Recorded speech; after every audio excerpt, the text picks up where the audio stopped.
কিসের মধ্যে কি পান্তা ভাতে ঘি।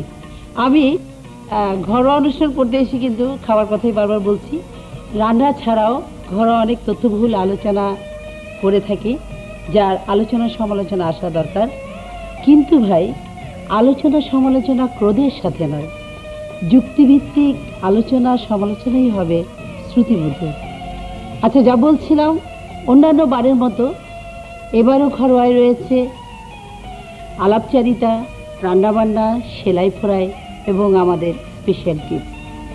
আপনারা মহিলারা যারা আগ্রহী, তারা ইচ্ছে করলে মূল্যবান শিক্ষণীয় বিষয়গুলো লিখে দিতে পারেন।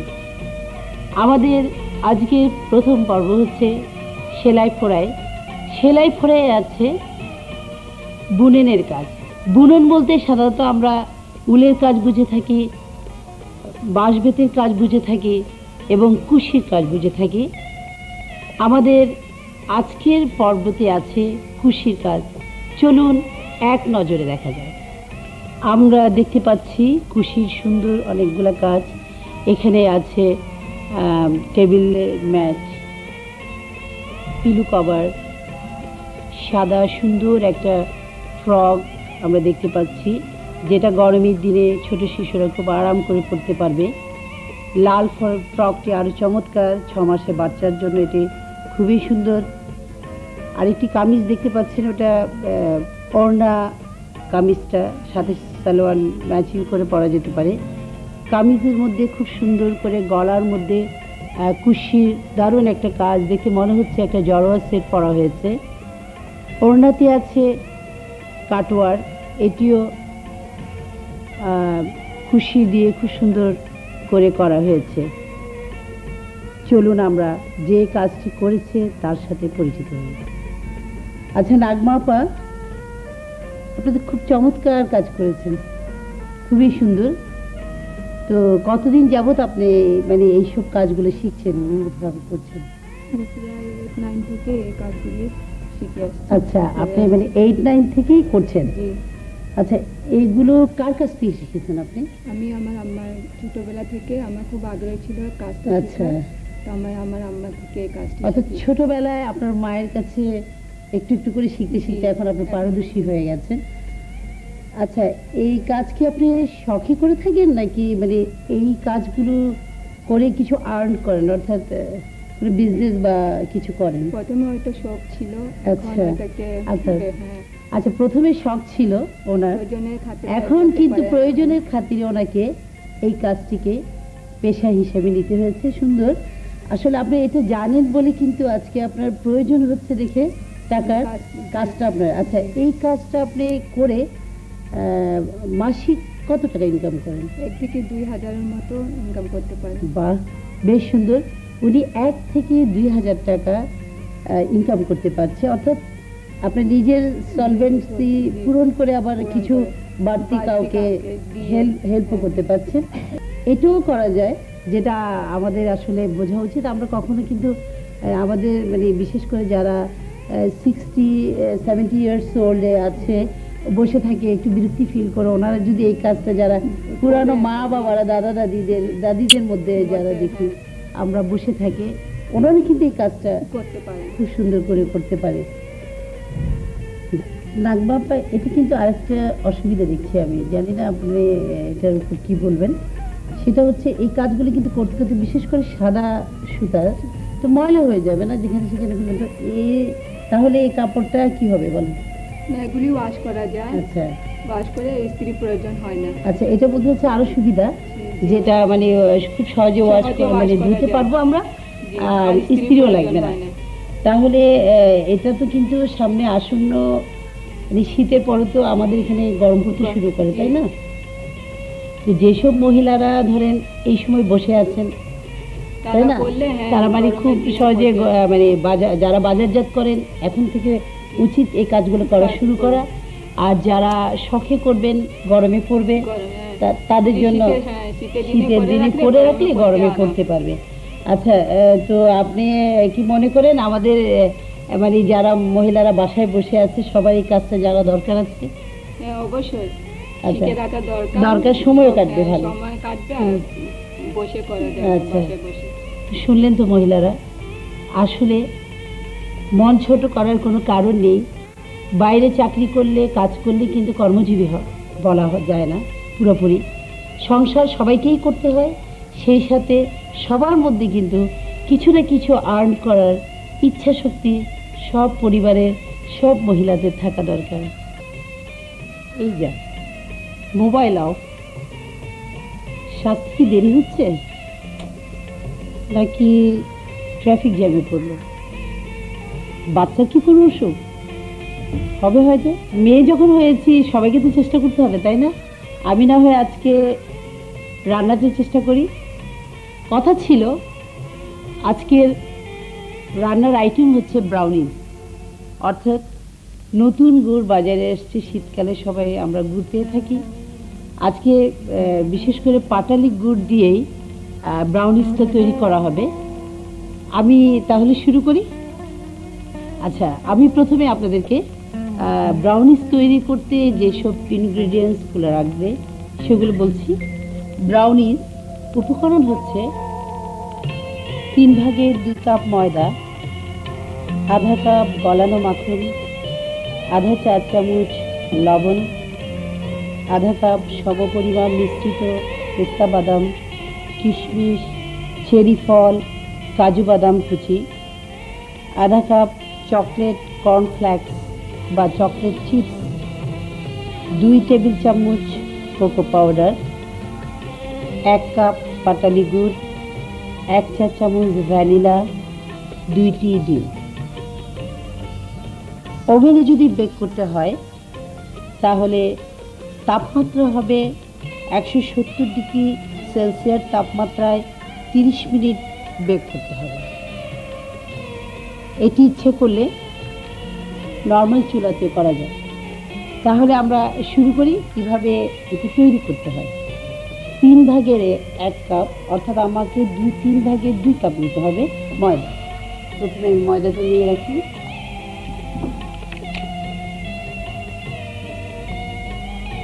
ঠিক সমপরিমাণ, যেটাই করুন একদম সমান যদি হয় তাহলে কখনো ভুল হতে পারে না। এখন আমাকে দরকার আধা কাপ গলানো মাখন। প্রথমে চুলাটা আমি আগে গলে রেখেছি। একটু লবণটা প্রথমে দিয়ে দেই। এটাকে 1 চিমটি ধরা যায় বা আধা চা চামচ বলা যায়। এগুলো তো বাজারে এইসব সেট কিনতে পাওয়া যায়। কোকো পাউডারটা হচ্ছে আপনার 2 টেবিল চামচ। অনেকে কিন্তু কড়া ভাবটা চাইলে আর তেতো ভাব চাইলে আর একটু বেশি দেওয়া যেতে পারে। আর আমাদের বাঙালিদের নর্মালের জন্য কিন্তু 2 টেবিল চামচই যথেষ্ট। এবার এটাকে আমার অবশ্যই কাজের প্রস্তুতি নিয়ে বাকি আছে কিছু ভ্যানিলাটা আপনার দিতে হবে এই 4 চামচে 1 চামচ। এটা হচ্ছে ভ্যানিলা এসেন্স। এরপর দিচ্ছি আমরা 1 কাপ পাটালি গুড়। এই পাটালি গুড়টাকে আসলে ওই ছোটো ছোটো ঠিক এরকম পিস করে করে একটু কেটে খুবই ছোটো ছোটো করে দিতে হবে। এটা আমি সময়ের স্বল্পতার কারণে এটাকে করে রেখেছি ঠিক 1 কাপ। এটা আমি মিশিয়ে দিচ্ছি। তারপর স্বচ্ছ হয়ে যাচ্ছে।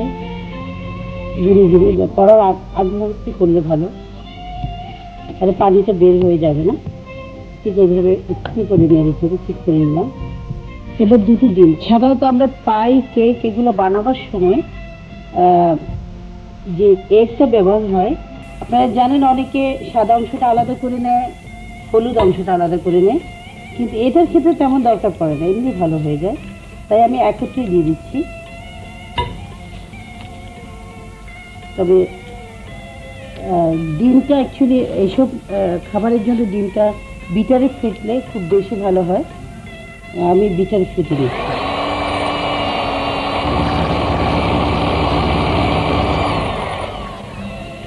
যাদের কাছে ইলেকট্রিক বিটার নেই বাসায়, এই ধরনের কিন্তু হাতের পাওয়া যায় স্প্রিংয়ের মতো। একটু সময় লাগবে, কিছুক্ষণ বেশি করতে হবে, তারপরে হবে। ঠিক এভাবে মিলিয়ে আমরা এবার একটা ডিমটা ঢেলে দিচ্ছি।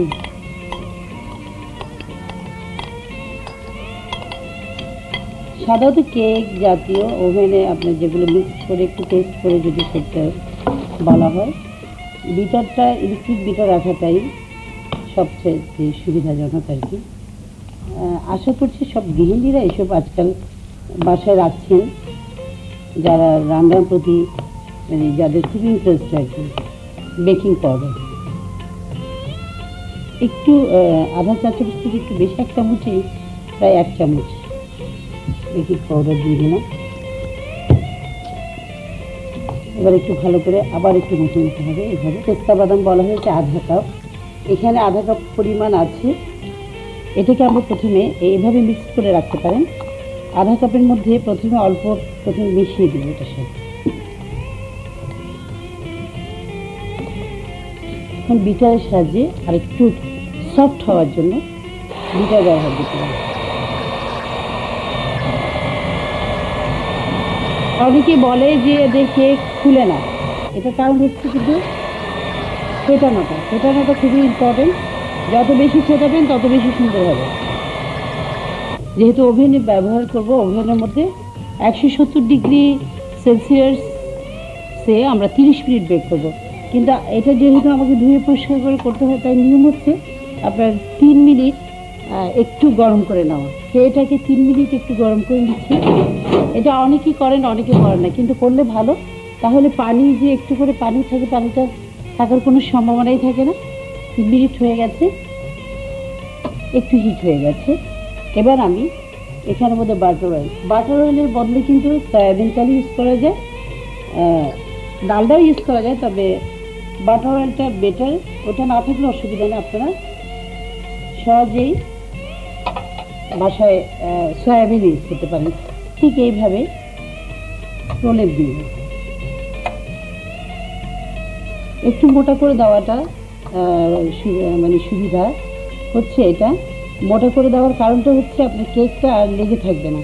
অর্থাৎ ঠান্ডা হওয়ার পরে আপনার যখন আপনি এটাকে উল্টিয়ে দিতে খুব সুবিধা হবে।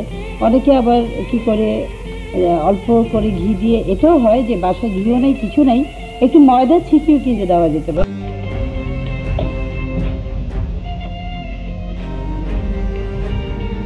ঠিক এভাবে সাজিয়ে দিতে হবে। এখন এর উপরে আবার আমি পেস্তা বাদামগুলো ছিটিয়ে দিচ্ছি।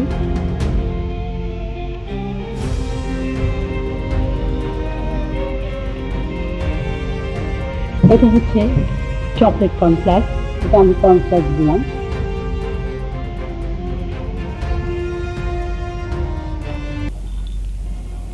প্রায় আধা কাপের মতো দিতে পারেন। যাদের একটু বেশি দিতে ইচ্ছা করলে একটু বাড়িয়ে দিতে কোনো ক্ষতি নেই। এখন আমি এটাকে ওভেনে বেক করছি।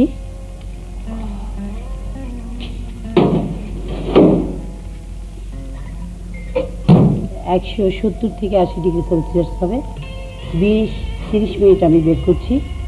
এই ফাঁকে কেকটা হতে হতে আমি একটা চিঠির জবাব দিচ্ছি। অনেকে আমার কাছে সুন্দর চিঠি লিখেন, সেজন্য ধন্যবাদ প্রথমেই দিচ্ছি। একটা চিঠি আমার চোখে পড়েছে, উনি খুব সুন্দর করে চিঠিটা লিখেছে। শামীম সাফা, ওনার হাজব্যান্ড ডক্টর শফা, উনি লিখেছেন আমার ঘরোয়া অনুষ্ঠান নিয়মিত উনি দেখে থাকেন, তো ওনার একটা রেসিপি উনি আমার কাছে পাঠিয়েছেন। সেটা হচ্ছে প্রন ভেজিটেবল সালাদ। উপকরণের ক্ষেত্রে ঠিক আছে যা যা নেওয়ার, কিন্তু প্রণালীর মধ্যে আপনারা এটা তেলে ভাজতে বলেছেন। আমরা যখন সালাদ করি, বিশেষ করে প্রন বলেন, চিকেনের মধ্যে হতে পারে, অন্যান্য মাংসের যে কোনো কিছু দিয়ে কিন্তু সালাদ তৈরি করা যায়।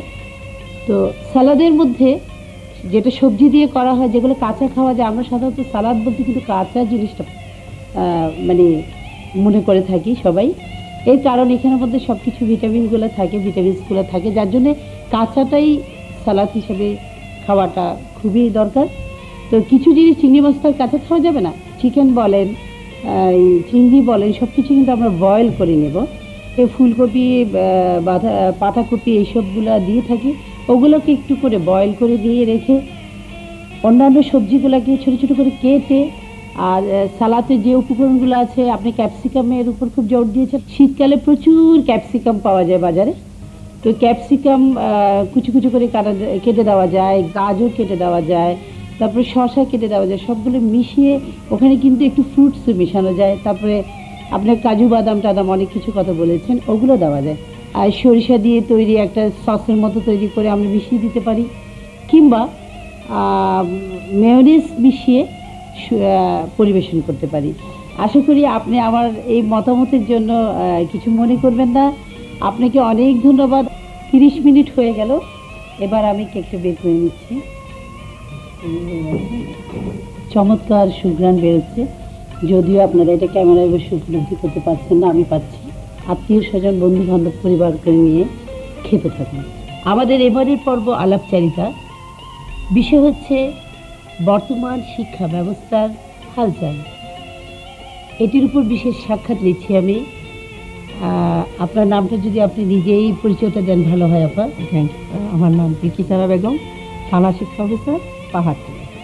এই শিক্ষাক্ষেত্রে বিশেষ করে প্রাথমিক বিদ্যালয়গুলোর কথা বলা হচ্ছে যে বর্তমানে সরকার বেশ সুযোগ সুবিধা পূর্বে দিয়েছে, এখনো দিচ্ছেন। এই সম্পর্কে এটির আউটপুট এবং ইনপুটটা আমি জানতে চাই আর কি আপনার কাছে। ধন্যবাদ আপা। প্রাথমিক শিক্ষাকে নিয়ে বর্তমান সরকার বিগত যে সময় থেকে বা এখনও যেভাবে গুরুত্ব দিয়ে আসছে, কারণ প্রাথমিক শিক্ষার উন্নয়ন ছাড়া অন্য কোনো শিক্ষার কোনো উন্নয়ন আশা করাটা খুবই দুরূহ ব্যাপার। সেই দৃষ্টিকোণে বাংলাদেশ সরকার বর্তমানে আমাদের যে প্রাথমিক শিক্ষার উন্নয়নের জন্য সবার জন্য শিক্ষা, এটা বৃদ্ধি করার জন্য উপবৃত্তির ব্যবস্থা করেছে।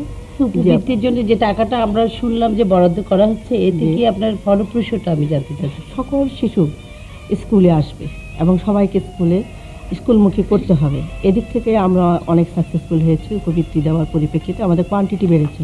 শুধুমাত্র বিদ্যালয়ে 5 ঘন্টা পড়াশোনা করে কি একটি শিশু সঠিকভাবে গড়ে ওঠা সম্ভব? অর্থাৎ পারিবারিকভাবে সমস্যার পরিত্রাণ কিভাবে সম্ভব? আমি জানতে চাই পুষ্টিকর খাবার, ভালো গাইডলাইন্স, পড়াশোনা, বিছানাপত্র, মানে পারিপার্শ্বিকতা সরকার কিভাবে সামাল দিচ্ছে? এইগুলোর জন্য তো পুষ্টিকর খাদ্য বা পরিবার 5 ঘন্টা যে স্কুল, যে সময় 5 ঘন্টা পরে অবশ্যই প্রত্যেক শিশু তার নিজ নিজ বাসায় ফিরে যায়, এবং এখানে মা বাবারও কিছু ভূমিকা আছে। বিশেষ করে স্কুল তো তার একটা গাইডলাইন হিসাবে কাজ করে, সেখানে মা বাবার তীক্ষ্ণ দৃষ্টি রাখা দরকার বলে আমি মনে করি। এবং পুষ্টি খাবার বলছেন, বর্তমানে আমাদের দেশে আমি মনে করি যে সিজনাল যে খাবারগুলো আছে এগুলো খেলেই যথেষ্ট। আমি একটু অন্যভাবে বলতে চাচ্ছি যে বিশেষ করে নিম্নবিত্তদের জন্য কিন্তু বেশি শিক্ষার কথা আমরা বলতে চাই। তো বিশেষ করে বস্তি এলাকা ধরে বা আমাদের আশেপাশে পারিপার্শ্বিকতা যারা আছেন আর কি, প্রাথমিক বিদ্যালয়ে শিশুদেরকে পড়াচ্ছেন, তো ওদের ক্ষেত্রে আপনারা যেভাবে সুযোগ সুবিধাটা দিচ্ছেন, তো বাসায় পরিবেশে কিন্তু দেখা যাচ্ছে সে হয়তো জুতা পরছে না বা ভালো কাপড় পরছে না বলে মধ্যবিত্ত পরিবারে কিন্তু প্রাথমিক বিদ্যালয়ে এখন বাচ্চাকে পাঠাতে চায় না, তাই না? হ্যাঁ, এটা কিভাবে খণ্ডন করা যায়? কিন্তু এটা আপনার কথাটা খুবই ভালো আপা, যে এই যে বাচ্চারা এখনো অনেকেই আমাদের এখানে স্কুল ড্রেস বা জুতো মোজা বা এগুলো পরে আসে না, বাসা থেকে খেয়ে আসার সুযোগ পায় না। বেশিরভাগ ক্ষেত্রে আমাদের যে ছিন্নমূল পর্যায়ে যে ছেলেমেয়েগুলো, সেগুলি সরকারি প্রাথমিক বিদ্যালয়ে বিনামূল্যে, বিনা বেতনে, সেটাই বলছি, আপনি বিনা বেতন বিনামূল্য সবকিছুই করছেন। তো আমরা চিন্তা ভাবনা করছি যে বাচ্চাদেরকে এই ধরনের কোনো টিফিন বা পোশাকের যে একবারে প্রত্যন্ত অঞ্চল যেগুলো, সেখানে আমরা চিন্তা করছি যে এই ধরনের কোনো কিছু দেওয়া যায় কিনা। এখন শুধু আপনি দিচ্ছেন, কিন্তু আমি যেটা বলতে চাচ্ছি আপনাকে, এটার কতটুকু ফলপ্রসূ হচ্ছে? অর্থাৎ আমরা কিন্তু, আমি জানি না, আমরা কিছু পারিপার্শ্বিকতা আমি দেখতে পাচ্ছি যে ওরা হাজব্যান্ড ওয়াইফ কাজ করেও, যে যাই কাজ করুক না কেন, খুব কষ্ট করে আর্ন করছে। করার পরে কিন্তু ওরা যত ইনফ্লুয়েন্স দেখাচ্ছে, ধরেন একটা টিভি কিনছে এনজিওর মাধ্যমে, টাকা সমিতির মাধ্যমে, যেভাবে হোক, শিক্ষা থেকে ওই বিনোদনের দিকে যে রাইট, এটা আমাদের আসলে একটু চেক দেওয়া দরকার। আমি মনে করি এটা শুধু আমাদের শিক্ষার তরফ থেকে করা, সরকার যদি দায়িত্ব, সরকার যদি বিভিন্ন ধরনের যে এনজিও ফর্মগুলো আছে বা সমাজ সংগঠন যেগুলো আছে বা স্থানীয় প্রভাবশালী ব্যক্তিবর্গ যারা আছেন বা আমাদের স্কুলের সাথে যে স্কুল ম্যানেজমেন্ট যে কমিটিগুলো আছে, এরা যদি একটু সোচ্চার হয় তাহলে আমার মনে হয় যে স্কুল ছুটির পরে বাসায় যে বাচ্চার যে কাজটা সেটাই বলছি, সেটা মানে সম্ভব যা- হবে সেটাই। যদি ওনারা যদি একটু পদক্ষেপ গ্রহণ আচ্ছা, করেন। আমি জানতে চাচ্ছি যে স্কুল এন্ড কলেজ এটা আমরা কিভাবে নেব, অর্থাৎ বলছে যে এখানে এটা মানসিকতাতে এটা এই জন্যই গ্রো করেছে যে অনেকে বলছে প্রাথমিক বিদ্যালয় বা হাই স্কুলে সরকারি স্কুলে ভর্তি হলে এটা একটা সুবিধা, একবারে হ্যাঁ। কলেজে যাওয়া যায়, ঠিক আছে। আচ্ছা। তো এখন মনে করেন এরা চিন্তা করছে যে আমরা যদি কলেজ খুলে ফেলি তাহলে আমরা সহজে বলতে পারবো যে আমাদের স্কুল থেকে কলেজ থেকে পড়া যাবে, কিন্তু জি। রেজিস্ট্রেশন ভুক্ত না হলে এটা কিভাবে সম্ভব? বর্তমানে আপনি যেটা বোঝাতে চেয়েছেন সেটা আমি বুঝতে পেরেছি, সেটা হলো যে কিন্ডারগার্ডেনের ব্যাপার যেটা বলছেন, যে এখন বাংলাদেশে এটা একটা খুব সহজ হয়ে গেছে কিন্ডারগার্ডেন করাটা। আর আমাদের মধ্যে একটু যদি সচ্ছল পরিবার কিন্তু যদি আবার হয়ে কিন্ডারগার্টেন যায়- না করলে তো আপনার চলতে পারবেন না, না, কারণ যে হারে বাড়ছে মানুষ, আপনাকে তো প্রাইভেট বিকল্প সেক্টরগুলো ব্যবস্থা রাখতেই করতেই হবে। রাইট। কিন্তু সেখানে একটা নিয়ন্ত্রণ থাকা দরকার। যেমন সেটাই। আমাদের কিন্ডারগার্টেন যারা খুলছেন এদের প্রতি এরা আমাদের কোনো ইয়েতে নাই, নিয়ন্ত্রণে নাই। এক, দ্বিতীয় কথা হচ্ছে যে তাদের যে একটা যে সরকারি নীতিমালা অনুসরণ করে যেটা করতে আচ্ছা। হয় সেটা কিন্তু অনুসরণ তো করছেন না। তো আর যে সরকারকে- স্কুল এন্ড কলেজ যেটা হুম। বলছেন আপনি, যে স্কুল এন্ড কলেজ এটা আসলে কিভাবে নিবেন, যে স্কুল কলেজ আসলে এটা ঠিক না যে কিন্ডারগার্টেন থেকে একেবারে কলেজ পর্যন্ত পড়াশোনা সেটাই, করা, সেটাই। এটা কিন্তু মানে ঠিক আপনার না। মতে এটা এত সহজে না, এত সম্ভব সহজ না। এটা একটা নীতিমালা আছে, সেই নীতিমালা, নীতিমালার মধ্যে তো যাওয়া উচিত। নীতিমালাটা যখন আমরা কেউ মানছি না, যাই হোক, হুম। তো আপনারা কিন্তু সরকারের পক্ষ থেকে আমার মনে হচ্ছে আমাদেরকে একটা সিস্টেম করে দেওয়া দরকার। অবশ্যই। যে যেমন ব্যাঙের ছাতার মতো কেন স্কুল হবে, বা স্কুলে সবকিছু ভালো হওয়া দরকার, অবশ্যই। সেই সাথে রেজিস্ট্রেশন মুক্ত আপনাদের করা উচিত। হ্যাঁ, আমরা আপনারা- আহ্বান জানিয়েছি কিন্ডারগার্টেন স্কুল যেগুলো আছে সেগুলোকে আমরা আহ্বান জানাচ্ছি, বা আমাদের তার নীতিমালার ভিতর থেকে তাদেরকে আমরা রেজিস্ট্রেশন নেওয়ার ব্যাপারে আমরা তাদেরকে যথেষ্ট ইয়ে দিয়েছি, কিন্তু তেমন একটা আমরা ইয়ে পাচ্ছি না, তাদের কাছ থেকে সাড়া পাচ্ছি না। তা হয়তো আমরা আশা করব যে কোনো এক সময় কিন্ডারগার্টেন স্কুলগুলো অবশ্যই আমাদের রেজিস্ট্রেশনের অন্তর্ভুক্ত হবে বলে আমাদের আশা আচ্ছা, করছি। তো আপনার এই সুন্দর বক্তব্যের জন্য, আসলে আমাদের স্টুডিওতে আসার জন্য, ঘরোয়ায় অংশগ্রহণ করার জন্য, আপনার মূল্যবান এই কথাগুলোর জন্য ঘরোয়ার পক্ষ থেকে আপনাকে অনেক অনেক ধন্যবাদ। আমি ঘরোয়াকে আমি এবং আমার বিভাগের তরফ থেকে আন্তরিকভাবে ধন্যবাদ আচ্ছা, জানাচ্ছি। ধন্যবাদ। আমাদের সর্বশেষ পরিবেশনা ঘরোয়ার স্পেশাল কিডস। প্রতিদিন নিয়মিতভাবে দুপুরে ও রাতে ঘুমাবার আগে 2 টেবিল চামচ গরম দুধের সাথে আধা চা চামচ মধু মিশিয়ে 10 মিনিট খুব ভালো করে মেসেজ করে ত্বক ধুয়ে নিন। সেই সাথে রোদে বের হওয়ার আগে ভিটামিন ই যুক্ত সানস্ক্রিন ব্যবহার করবেন, দেখবেন এতে উপকার পাবেন। শিশুদের বেলায় ওদেরকে প্রচণ্ড ঠান্ডার থেকে রক্ষা করার একমাত্র উপায় হচ্ছে সবসময় ওদের পায়ে মোজা পরিয়ে রাখবেন। আমাদের আজকের ঘরোয়া এই পর্যন্ত।